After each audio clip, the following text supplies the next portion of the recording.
दोस्तों, मैं इस समय कुरुक्षेत्र महाभारत के युद्ध क्षेत्र के मैदान की उस जगह पर खड़ा हूं जहां पर हजारों वर्ष पहले महाभारत के युद्ध के दौरान कौरवों ने पांडवों के खिलाफ युधिष्ठिर महाराज को बंदी करने के लिए एक चक्रव्यूह की रचना करी थी।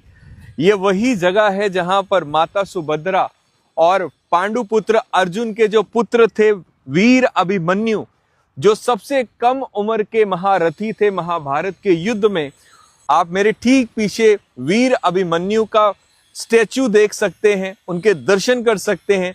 उन्होंने हाथ में रथ का पहिया उठाया हुआ है और इसके साथ ही यहाँ पर जो चक्रव्यूह है उसका मॉडल भी दिखाया गया है। दोस्तों, चक्रव्यूह उस जमाने में सबसे कुशल रणनीति मानी जाती थी और महाभारत के युद्ध के मैदान में सिवाय गुरु द्रोणाचार्य और अर्जुन के किसी को भी इसके भेदन के बारे में पता नहीं था। आइए मैं आपको दिखाता हूं चक्रव्यूह के।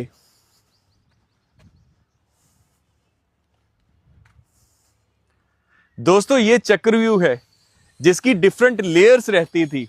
इसके अंदर तो आप दाखिल हो सकते थे, लेकिन बिना इसके ज्ञान के इससे बाहर निकलना बड़े से बड़े महारथी के लिए भी एक असफल था।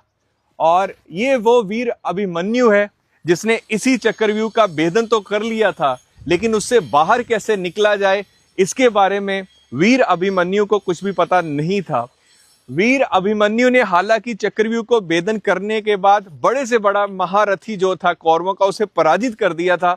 लेकिन अपनी दुर्दशा को देखते हुए जितने भी कौरव सेना के बड़े बड़े महारथी थे, जिसमें गुरु द्रोणाचार्य थे, दुर्योधन थे, दुशासन थे, वीर कर्ण थे, सभी ने एक साथ मिलकर इस महायोद्धा को वीर गति दी थी। आप देख सकते हैं, अपनी रक्षा के लिए, आक्रमण करने के लिए उन्होंने अपने टूटे हुए रथ का पहिया हाथों से ऊपर उठाया हुआ है।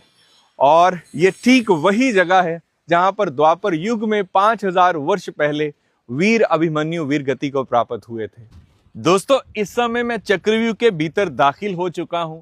इसकी आप डिफरेंट लेयर्स देख सकते हैं।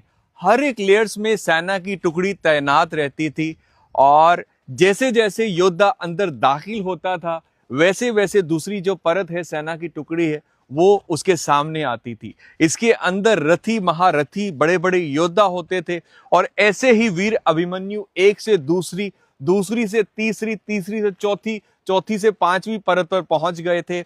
और इसके बीच उन्होंने बड़े बड़े जो योद्धा थे, जिसमें कर्ण था, जिसमें द्रोणाचार्य थे, सभी को पराजित कर दिया था। दोस्तों, हालांकि ये जो चक्रव्यूह था ये कौरवों की तरफ से युधिष्ठिर महाराज को बंदी बनाने के लिए